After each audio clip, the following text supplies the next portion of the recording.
আজি এটা বহুত ইম্পৰ্টেণ্ট টপিকৰ ওপৰত আপোনালোকৰ ডিছকাছ কৰিব আহিছোঁ। এইটো হ'ল দুৰ্ঘটনা ট্ৰমা।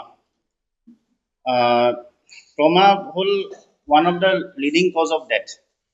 আপুনি যদি চাই all over worldwide it is the third most common cause of death.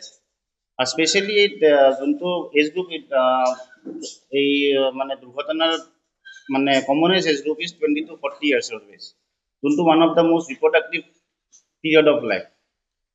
ভাৰতবৰ্ষত এভৰি 2 মিনিটত এটা এক্সিডেণ্ট হয়। যদি আপুনি প্ৰিভেলেঞ্চটো চাওঁ 25.7 per 1000 পপুলেশ্যন। বছৰি 1.5 লাখ মানুহ অকল দুৰ্ঘটনাত আমাৰ হাতৰ পৰা মানে মৃত্যুত বহন কৰে। এতিয়া দুৰ্ঘটনাৰ কাৰণ কি থাকে? প্ৰথম কাৰণ চাব লাগিব কিহৰ কাৰণে হৈছে। প্ৰথম হ'ল road traffic accident, second falls, third workplace injuries, fourth physical assault বা ভায়োলেন্স।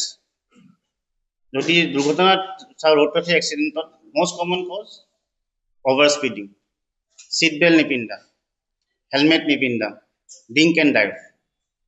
ফলছত যদি চাওঁ মেইনলি ফলছ পৰা এইখিনি মানে এইখিনি এজ গ্ৰুপটো হ'ল মেইনলি এক্সট্ৰিমছ অফ এজ, সৰু বাচ্চা আৰু বয়সস্থ মানুহৰ মাজত। সৰু বাচ্ছাৰ লগত কি হ'ব, খেলিব দুখ পাব। বয়সস্থ মানুহত এটা হ'ল লিমিটেড মবিলিটি থাকে, পৰিব মানে কেছিল শ্লিপ খাই কিনে। ৱৰ্কপ্লেচ ৰিলেটেড ইঞ্জুৰি কাৰণ আজিকালি ইণ্ডাষ্ট্ৰিয়েলাইজেশ্যন হৈ আছে, agriculture related injury, industrial injury, constructive injury. এতিয়া বিং এ নিউৰ'চাৰ্জন মই আপোনাক যদি কওঁ ব্ৰেইন ইঞ্জুৰিত সাধাৰণতে 2 ধৰণৰ ব্ৰেইন ইঞ্জুৰি থাকে। তাৰ প্ৰাইমেৰী ব্ৰেইন ইঞ্জুৰি আৰু secondary brain injury.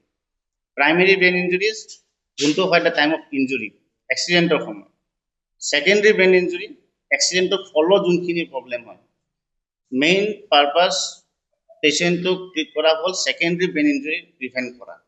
Secondary brain prevent মানে হোৱাৰ কাৰণ হ'ল হাইপক্সিয়া, যোনটো আমি অক্সিজেন গাত কমোৱা। ছেকেণ্ড হাইপোটেনশ্যন, ব্লাড প্ৰেছাৰ কম হোৱা। থাৰ্ড হাইপোথাৰ্মিয়া, ঠাণ্ডা লগা। Fourth seizure, মিৰ্গিয়া। ফিফথ যিকোনো দুখ পালে এটা চুৱেলিং হয়।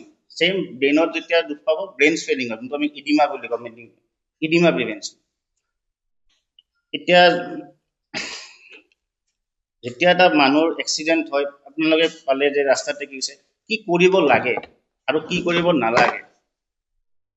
লাগাৰ সময় হ'ল প্ৰথম যেতিয়া এক্সিডেণ্ট এটা হ'ল ফাৰ্ষ্ট হ'ল হাবাথুৰি নাখাব, বি কাম, এছেছ দ্য চিটুৱেশ্যন। আৰু এনেকুৱা নহয় যে পেচেণ্টটোক হেল্প কৰিব যাওঁতে আমি নতুনতে এক্সিডেণ্ট এটা কৰিছোঁ। যিকোনো ট্ৰমাৰ 5টা ষ্টেপ থাকে, ABCDE। A is Airways. পেচেণ্টজনৰ সদায় যাতে উশাহ নলীটো খোলা থাকে। মুখত যদি আছে কিবা বস্তু থাকে সেইটো গুচাই দিয়ক। পেচেণ্টটোক এটা চাইডে একাটি কাঢ়ি থৈ ল'লে মুখত যদি কিবা থাকে ওলাই যায়। বি হ'ল ব্ৰিডিং এণ্ড ভেণ্টিলেশ্যন। পেচেণ্টটো উশাহ ল'ব পৰা নাই, কিয় উশাহ ল'ব পৰা নাই, মুখত কিবা আছে গুচাই দিয়ক, একটা চাইডে দাঙি দিয়ক। 3 নম্বৰ চাৰ্কুলেশ্যন। চাৰ্কুলেশ্যন মানে ব্লিডিং হৈ আছে নেকি। ব্লিডিঙৰ 2 ধৰণৰ, এটা হ'ল এক্সটাৰ্নেল ব্লিডিং, এটা হ'ল ইণ্টাৰনেল। ইণ্টাৰনেলটো আমি ধৰিব নোৱাৰোঁ, কিন্তু যোনটো এক্সটাৰ্নেল হৈ আছে, মাহাতে ফাটিছে ব্লিডিং হৈ আছে, ভৰিখন ভাঙিছে ব্লিডিং হৈ আছে, এটলিষ্ট তাতে প্ৰেছাৰ এটা দি বন্ধ কৰিব ব্লিডিংটো। এতিয়া ABC চব ট্ৰমাতে first decision it is common চবৰ কাৰণে।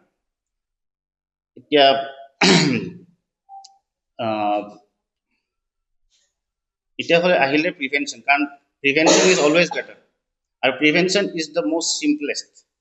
আৰু প্ৰিভেনশ্যন অকল এটা হিতে নহয়, ইণ্ডিভিজুৱেল ৰেছপনচিবিলিটি থাকে, ফেমিলি ৰেছপনচিবিলিটি থাকে, কমিউনিটি ৰেছপনচিবিলিটি থাকে। ইণ্ডিভিজুৱেল ৰেছপনচিবিলিটি কি, we will not drink and drive. First we will always use seat belt, will always use a helmet, over speeding যাতে নকৰোঁ, বেছিক ৰোড মেইনটেনেন্স যাতে follow' কৰোঁ। Family responsibility থাকে, আমাৰ যোনবিলাক শিশু বা আমাৰ চিলড্ৰেনবিলাক, সিহঁতক যাতে আমি সৰুৰে পৰা বেছিক ৰোড ছেফটিৰ ওপৰত আমি সজাগতা কৰোঁ। বয়সস্থ মানুহ ঘৰত আছে, আমি যাতে সিহঁতক ষ্টেপছবিলাক ভালকৈ ইউজ কৰিব দিওঁ, যাতে শ্লিপ নাখাই নপৰে।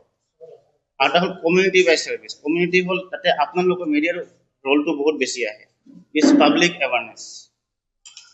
যদি ক'ৰবাত যদি বেছিক ৰুলখিনি যদি আপোনালোকে পাব্লিছ কৰে বা আপুনি সজাগতা কৰে, ইট ইজ ভেৰি হেল্পফুল। যদি ৰ'দত যদি কিবা এটা আনছেফ এটা পাৰ্ট আছে ৰ'দত, আপোনালোকে যদি সজাগ কৰে to the government or to the public is very important.